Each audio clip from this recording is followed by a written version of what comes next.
Hello dear friends, I hope you all are well. Today again I have come taking some probability related mathematical problems which are very important for you. So watch this video carefully from first to last.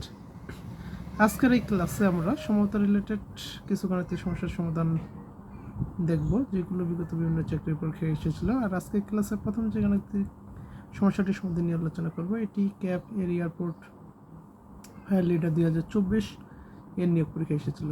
তো এই গাণিতিক সমস্যাটি সমাধান করার পরে প্রথমে আমরা কী করব, গাণিতিক সমস্যাটিকে ভালো মতো পড়ব এবং বোঝার চেষ্টা করব, তারপর সমাধান করব। তো আমরা গাণিতিক সমস্যাটি পড়ি। এখানে কি বলেছে যে একটি ছক্কা 3 বার নিক্ষেপ করা হলে উপরের পিঠে একই সংখ্যা আসার সম্ভাবনা কত? একটি ছক্কা 3 বার নিক্ষেপ করা হলে উপরের পিঠে একই সংখ্যা মানে কি 3 বারেই কি 1 1 1 আসবে, অথবা 3 বারেই 2 2 2 আসবে, অথবা 3 বারেই কি 3 3 3 আসবে, 4 4 4 5 5 5 6 6 6 এমনটা আসবে, তাই না? যেহেতু একটি ছক্কার 6টি পিঠ থাকে আর 6টা পিঠে কি থাকে 1 2 3 4 5 6, তার মানে কি 6 পর্যন্তই আসবে। তাহলে বলছে এই যে উপরের পিঠে একই সংখ্যা আসার সম্ভাবনা কত, এটাই নির্ণয় করতে হবে। তো আমরা যে এই যে সম্ভাব্যতার যে সূত্রটি সেটা আমরা কি জানি, সম্ভাব্যতা ইকুয়াল টু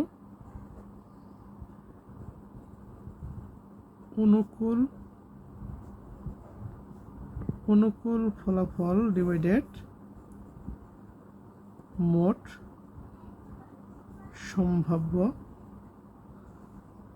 ফলাফল। এখানে মোট সম্ভাব্য ফলাফল মানে কি, এই ঘটনায় যতগুলো ফলাফল আসতে পারে সেটির সংখ্যাকে বলা হয় মোট সম্ভাব্য ফলাফল। আর অনুকূল ফলাফল অর্থাৎ এই যে গণিতে যেই ফলাফলগুলো আসার সম্ভাবনার কথা বলছে সেটা হচ্ছে কি অনুকূল ফলাফল। এখন অনুকূল ফলাফল তো আমরা এখানে এই যে গাণিতিক সমস্যাটিতে যা বলেছে সেটা থেকে পাবো। বলছে কি 3 বার নিক্ষেপ করলে উপরে পিঠে একই সংখ্যা আসার সম্ভাবনা।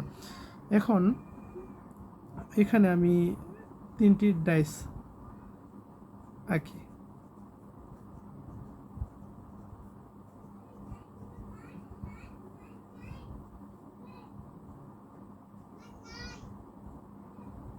এই যে এখানে প্রথমবার নিক্ষেপ করলে কি আসবে, 3 বারে কি উপরের পিঠে একই সংখ্যা, তার মানে কি আসলে কি 1 1 1 আসবে, নাহলে কি 2 2 2 আসবে, নাহলে কি 3 3 3 আসবে, নাহলে 4 4 4 আসবে, নাহলে কি 5 5 5 আসতে পারে, অথবা 6 6 6 আসতে পারে। এগুলোর কি যে কোনোটাই আসতে পারে। তাহলে এখানে অনুকূল ফলাফল হচ্ছে কি, এই যে এক ধরনের ফলাফল, 2 ধরনের, 3 ধরনের, 4 ধরনের, 5 ধরনের, 6 ধরনের, এই যে 6 ধরনের ফলাফল যে আসতে পারে, যেগুলোর কথাই কি এই যে এখানে গাণিতিক সমস্যাটিতে বলা হয়েছে। তাহলে অনুকূল ফলাফল হচ্ছে কি কয়টাই, একই ধরনের সংখ্যা কয়বার আসতে পারে, 6 বার আসতে পারে। তাহলে অনুকূল ফলাফল হচ্ছে 6। অনুকূল ফলাফল হচ্ছে কত, 6। এখন মোট সম্ভাব্য ফলাফল আমরা কি জানি যে পাওয়ার সেটের মাধ্যমে নির্ণয় করা যায়, তাই না? পাওয়ার সেট সেটা কি হবে 6 টু দি পাওয়ার n। এটা কার ক্ষেত্রে, এটা হচ্ছে ডাইসের ক্ষেত্রে। আর কয়েনের ক্ষেত্রে কি 2 টু দি পাওয়ার n। কেন কয়েনের ক্ষেত্রে 2 টু দি পাওয়ার n? কেননা কয়েনের 2টি পিঠ থাকে। কয়টি? 2টি পিঠ।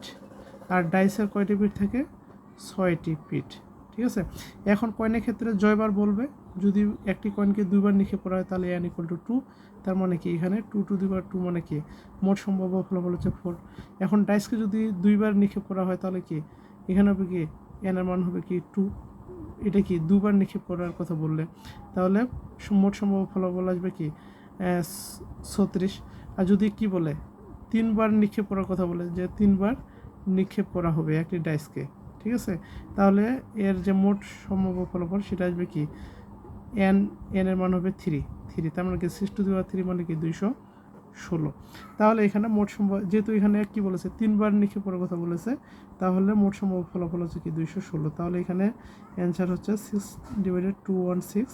এটাকে যদি কাটাকাটি করা যায় 3 6 কে 6, এখানে কি 3 6 18, 3 6 36, তারপর কি 1 ডিভাইডেড 36। তাহলে এই গাণিতিক সমস্যাটির সলিউশন হচ্ছে কত, 36। এখন এই যে মোট সম্ভাব্য ফলাফল, তো আমরা এখানে পাওয়ার সেটের মাধ্যমে নির্ণয় করতেছি, তা ঠিক আছে। এখন এই যে 1 1 1 2 2 2 3 3 4 4 5 5 6 6 এগুলো যে আসতেছে মোট, এই যে মোট সম্ভাব্য ফলাফলের মধ্যে যে এই ফলাফলগুলো আসার সম্ভাবনা যে আমরা নির্ণয় করলাম, তো এগুলো কীভাবে আসে আসলে আমরা যদি ট্রির মাধ্যমে দেখি তাহলে আমরা এই যে মোট সম্ভাব্য ফলাফলটাও ট্রি পদ্ধতিতেও আমরা কী করতে পারবো, নির্ণয় করতে পারবো, তবে অনেক বড় হবে। আমি এই যে 2বার নিক্ষেপ করলে দেখাবো, 3বার নিক্ষেপ করার পর যে ফলাফল আসে সেটাও দেখানো যাবে, অনেক বড় হয়ে যাবে। তো আমি এখানে দেখাচ্ছি এই যে একটি ডাইস, এখানে এই ডাইসটিকে আমরা ধরলাম কি, এটাকে ধরলাম মূল বিন্দু, ঠিক আছে।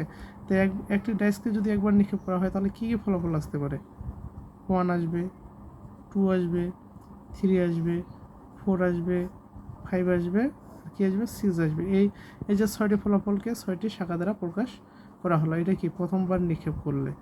এখন যদি দ্বিতীয়বার নিক্ষেপ করা হয়, দ্বিতীয়বার নিক্ষেপ করলে হবে কি, এই যে 1 এখান থেকে আবার 6টি শাখা বেরোবে, সেটা কি 1 2 3 4 5 6, আবার একই ক্ষেত্রে এটার ক্ষেত্রেও তাই, ঠিক আছে, আবার এগুলার ক্ষেত্রেও কিন্তু তাই, হ্যাঁ, ঠিক একই হবে সব।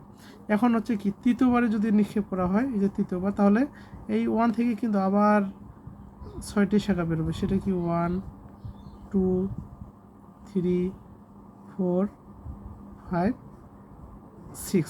তাহলে দেখেন এখানে এই যে নমুনা যে ফলাফলগুলো ঠিক একই হবে, 2 এর ক্ষেত্রেও, 3 ক্ষেত্রেও, 4 এর ক্ষেত্রেও, 5 এর ক্ষেত্রেও, 6 এই যে এখানে যে 1 আসে এটার ক্ষেত্রেও ঠিক 6বার, এখানে এই যে 3 যে এখানে 1 এখানেও ঠিক 6বার, হ্যাঁ, এর প্রত্যেকটা ক্ষেত্রে কিন্তু, ঠিক আছে।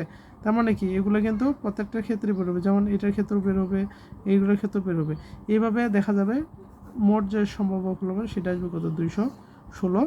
আর এখানে এই যে দেখেন, যেমন এটার ক্ষেত্রে কি 1 1 1 পাচ্ছি আমরা, 1 1 1 একটা ফলাফল, ঠিক এভাবেই কিন্তু 2 2 2 ফলাফল পাবো, আবার 3 3, মানে কি 3বারই একই সংখ্যা আসার সম্ভাবনার যে ফলাফল, ঠিক আছে।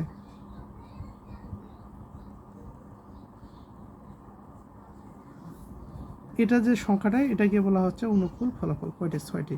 আর এভাবে যতগুলো আসবে, হ্যাঁ, তাদের টোটালটাকে বলা হবে কি, মোট সম্ভাব্য ফলাফল।